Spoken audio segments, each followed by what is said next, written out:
Noções de direito constitucional.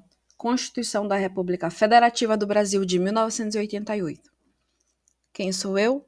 Oi, eu sou a Tamires, formada em Química pela UFMA, amo ler, aprender e transformar conteúdos em resumos leves, diretos e inspiradores. Princípios fundamentais do direito constitucional. Normas jurídicas e conflitos. As normas jurídicas são formadas por regras e princípios. As regras tratam de condutas e resolvem conflitos, enquanto os princípios expressam valores e enfrentam colisões.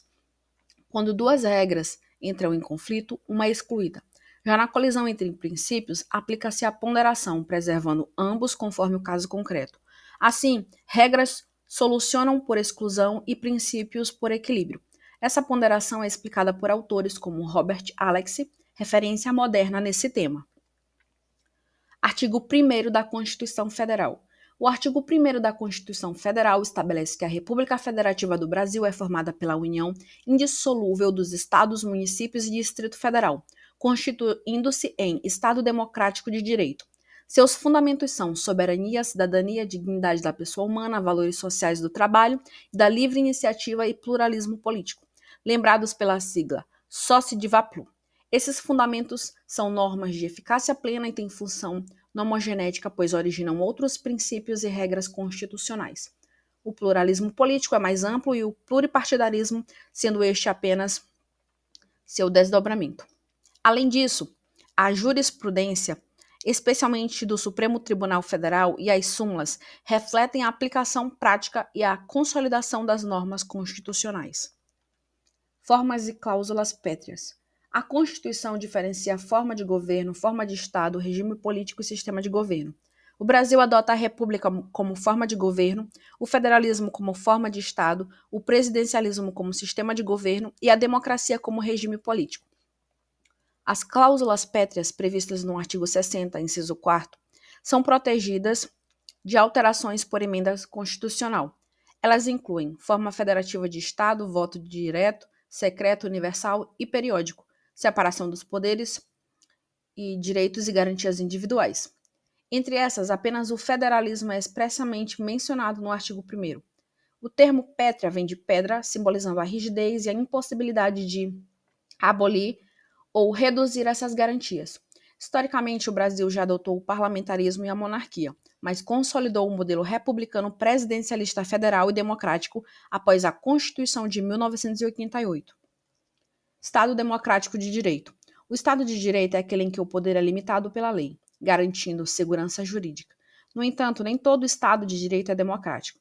O Estado democrático de direito combina o império da lei com a participação popular, os direitos fundamentais e o controle do poder. Diferentemente do Estado liberal e do Estado social, o Estado democrático valoriza a liberdade com igualdade, unindo cidadania ativa e justiça social. Evolução do Estado de Direito. O Estado democrático de direito é uma evolução histórica das formas de Estado. O Estado liberal de direito, inspirado nas revoluções liberais dos séculos 17 e 18, buscava limitar o poder e reduzir a intervenção estatal.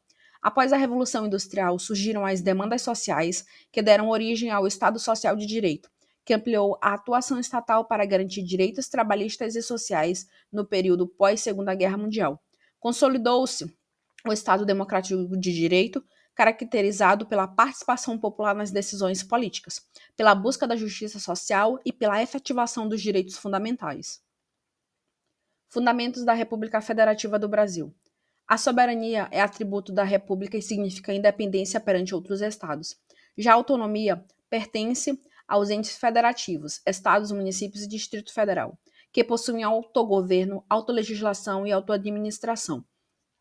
A cidadania, em sentido estrito, refere-se à capacidade eleitoral ativa, direito de votar, e em sentido amplo, ao direito de acesso aos direitos, ou seja, à participação efetiva na vida política e social. A dignidade da pessoa humana é o núcleo dos direitos humanos, orientando a atuação do Estado e do Judiciário. Exemplos práticos de sua aplicação aparecem na súmula vinculante 11, que limita o uso de algemas, e na súmula vinculante 56, que proíbe o cumprimento de pena em regime mais severo por falta de vagas. A jurisprudência também rejeita a tese de legítima defesa da honra, por violar os princípios da dignidade humana, igualdade de gênero e direito à vida, reafirmando o repúdio à violência contra a mulher. Valores sociais do trabalho da livre iniciativa. A ordem econômica brasileira, conforme o artigo 170 da Constituição, fundamenta-se na valorização do trabalho humano e na livre iniciativa, visando assegurar a existência digna e justiça social. Essa relação equilibra os interesses dos trabalhadores e das empresas. Durante a pandemia da Covid-19, o Ministério Público foi exemplo de aplicação desses princípios, ao buscar conciliar a manutenção de empregos e a atividade empresarial. Por outro lado, o STF declarou inconstitucional uma lei estadual da Paraíba que proibia a suspensão de planos de saúde inadimplentes por violar a livre iniciativa e invadir competência legislativa da União, demonstrando a importância do equilíbrio entre liberdade econômica e justiça social. Pluralismo político. O pluralismo político garante o livre debate de ideias e o respeito às diferenças, abrangendo o pluripartidarismo, mas não se restringindo a ele. É um princípio essencial da democracia que assegura a convivência harmoniosa entre diferentes visões e ideologias. Soberania popular e democrática. A soberania popular, inspirada em Rousseau, é expressa no parágrafo único do artigo 1º da Constituição, segundo a qual todo poder emana do povo, que o exerce por meio de representantes eleitos ou diretamente. O artigo 14 define os instrumentos de exercício direto da soberania: plebiscito, consulta prévia, referendo, confirmação posterior, iniciativa popular, proposição de leis. O Brasil adota a democracia semidireta ou mista, combinando a democracia representativa exercida pelos eleitos e a democracia direta exercida pelo povo em determinadas situações. Separação dos poderes. O artigo 2º da Constituição estabelece os poderes da União, legislativo, executivo e judiciário, como independentes e harmoniosos entre si. Essa estrutura decorre da teoria da separação dos poderes, inicialmente esboçada por Aristóteles e John Locke, mas sistematizada por Montesquieu. Cada poder é autônomo, mas submetido ao sistema de freios e contrapesos, garantindo equilíbrio e evitando abusos. O poder é uno e indivisível. O que se divide são suas funções estatais exercidas de forma coordenada. Separação dos poderes. A separação dos poderes é estruturada por Aristóteles, Locke e sistematizada por Montesquieu baseia-se na independência e harmonia entre os poderes da União, executivo, legislativo e judiciário. O poder é uno e indivisível, sendo distribuído em funções típicas, inerente a cada poder, e atípicas, exercidas de forma excepcional. Assim, o executivo administra, mas também pode legislar, por medidas provisórias, e julgar em procedimentos administrativos. O legislativo legisla e fiscaliza, mas também julga em processos de impeachment. E o judiciário julga, mas também administra e elabora regimentos internos. Esse equilíbrio é garantido pelo sistema de freios e contrapesos, essencial para a autonomia e controle recíproco entre os poderes. O STF reforça esse princípio ao vedar bloqueios judiciais de verbas públicas que comprometam a legalidade orçamentária e a separação de funções constitucionais. Objetivos fundamentais da República. Os objetivos fundamentais previstos no artigo 3º da Constituição Federal são normas de eficácia limitada e de caráter programático, ou seja, projetadas para concretização progressiva. Eles orientam as políticas públicas e expressam o compromisso da República com a justiça social e o bem comum. Primeiro, construir uma sociedade livre, justa e solidária. A solidariedade é o princípio essencial tanto nas relações sociais quanto federativas. O federalismo cooperativo obriga a União, Estados e municípios a atuarem de forma conjunta na solução de problemas comuns. Exemplo disso foi a decisão do STF, que determinou o apoio financeiro da União ao estado de Roraima diante do fluxo de imigrantes venezuelanos, com base nos princípios da solidariedade, razoabilidade e proporcionalidade. Segundo, garantir o desenvolvimento nacional. O desenvolvimento nacional deve conciliar crescimento econômico com preservação ambiental, sob o princípio do desenvolvimento sustentável. Esse equilíbrio é um dever constitucional e decorre de compromissos internacionais, garantindo que o progresso não comprometa o meio ambiente e os direitos das futuras gerações. Erradicar a pobreza e reduzir as desigualdades. A erradicação da pobreza e marginalização e a redução das desigualdades sociais e regionais são pilares da justiça social e estão ligadas ao artigo 170, que fundamenta a ordem econômica na valorização do trabalho e na livre iniciativa. Políticas de inclusão social e proteção a migrantes e refugiados, como a Lei de Imigração, reforçam o compromisso do Estado brasileiro com os direitos humanos universais. Quarto, promover o bem de todos. O objetivo de promover o bem de todos, sem preconceitos de origem, raça, sexo, cor-idade ou qualquer forma de discriminação, busca assegurar a igualdade e a dignidade humana. O STF, ao julgar inconstitucional a restrição à doação de sangue por homossexuais, consolidou o entendimento de que a orientação sexual não pode ser critério discriminatório, reafirmando o respeito à autonomia privada e pública de todos os cidadãos. Princípios das relações internacionais. O artigo 4º da Constituição Federal define os princípios que regem a atuação do Brasil no cenário internacional, refletindo sua identidade como Estado soberano e defensor da paz, da cooperação e dos direitos humanos. Independência nacional e soberania. A independência nacional deriva da soberania, fundamento do artigo 1º, e manifesta-se interna e externamente.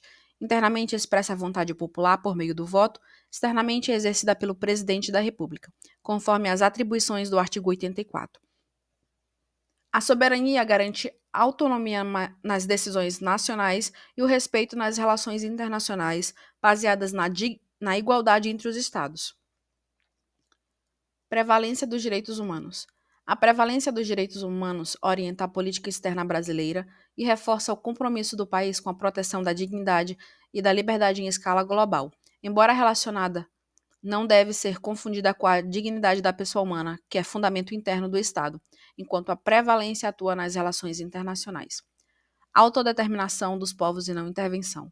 Os princípios da autodeterminação dos povos e da não intervenção asseguram que cada Estado defina livremente sua organização política e social, sem interferência externa. Eles surgiram com o processo de descolonização após a Segunda Guerra Mundial, marcando o reconhecimento da autonomia e igualdade entre as nações. Os princípios e objetivos fundamentais expressam os valores que estruturam o Estado brasileiro e orientam tanto sua organização interna quanto sua atuação internacional. A separação dos poderes, a solidariedade federativa, o desenvolvimento sustentável, a igualdade, a soberania e a prevalência dos direitos humanos formam a base do Estado democrático de direito, voltado à promoção da justiça social, da dignidade e da paz entre os povos.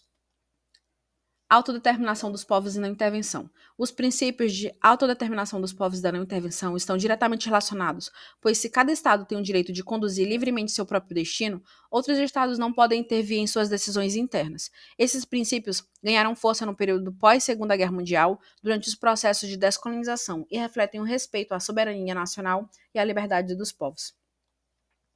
Igualdade entre os Estados e os elementos do Estado. O princípio da igualdade entre os Estados afirma que todos os países são soberanos e devem ser tratados de forma equivalente nas relações internacionais. Um Estado é composto por 3 elementos constitutivos: população, território e governo soberano. O território representa o espaço geográfico, a população é o conjunto de pessoas que compõem o Estado e o governo, para ser legítimo, deve exercer soberania, ou seja, poder político supremo e independente. Defesa da paz e solução pacífica dos conflitos. Defesa da paz e a solução pacífica dos conflitos expressam o compromisso do Brasil com o diálogo e a cooperação internacional. Esses princípios reforçam a ideia de não intervenção, priorizando mecanismos diplomáticos e pacíficos para a resolução de disputas entre nações. Repúdio ao terrorismo e ao racismo. A Constituição estabelece o repúdio ao terrorismo e ao racismo como princípios internacionais do Estado brasileiro. O artigo 5º, inciso 42, define o racismo como crime inafiançável e imprescritível, e o STF ampliou esse entendimento à injúria racial, reconhecendo sua gravidade e equiparando-o ao racismo. Esses dispositivos expressam um compromisso constitucional com a igualdade e a dignidade humana. Cooperação e asilo político. A cooperação entre os povos busca o progresso da humanidade, incentivando relações internacionais baseadas em solidariedade e desenvolvimento conjunto. Já a concessão de asilo político é um ato de soberania estatal e, portanto, discricionário. O Brasil tem um direito, mas não a obrigação de conceder asilo a estrangeiros perseguidos. Essa prerrogativa reforça a independência nacional, assim como o ato de extradição, que também depende de decisão soberana do chefe do Poder Executivo. Integração latino-americana.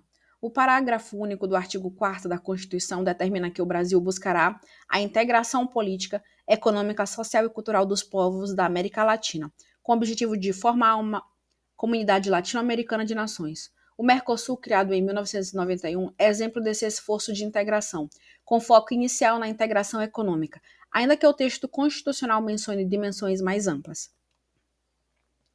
Diferença entre regras e princípios. As normas jurídicas podem assumir a forma de regras ou princípios. As regras possuem aplicação objetiva e direta, enquanto os princípios são mais abstratos e orientadores, exigindo ponderação quando entram em colisão. Nesse contexto, Ronald Dworkin defendia que há uma única resposta correta para cada caso concreto, enquanto Robert Alex argumentava que podem existir várias soluções ponderadas, visão mais moderna e aceita atualmente. Autonomia e soberania. A soberania é exclusiva da República Federativa do Brasil, representando a independência política e jurídica do país no cenário internacional. Já a autonomia pertence aos entes federativos, União, Estado, Distrito Federal e municípios, que possuem capacidade de autogoverno, administração, autolegislação e autoorganização. Essa autonomia não implica soberania, mas garante descentralização e equilíbrio federativo. Cláusulas pétreas. As cláusulas pétreas previstas no artigo 60, inciso 4 da Constituição, são dispositivos que não podem ser abolidos por emenda constitucional, pois protegem a estrutura essencial do Estado. Elas incluem a forma federativa do Estado, voto direto, secreto universal e periódico, a separação dos poderes e os direitos e garantias individuais. No entanto, podem ser ampliadas, como ocorreu no artigo 5º, que recebeu novos incisos por emendas posteriores. O voto obrigatório, por sua vez, não é cláusula pétrea, podendo ser modificado por reforma constitucional. Formas e sistemas de governo. O Brasil adota a república como forma de governo, o presidencialismo como sistema de governo e o federalismo como forma de Estado e a democracia como regime político, configurando um Estado democrático de direito.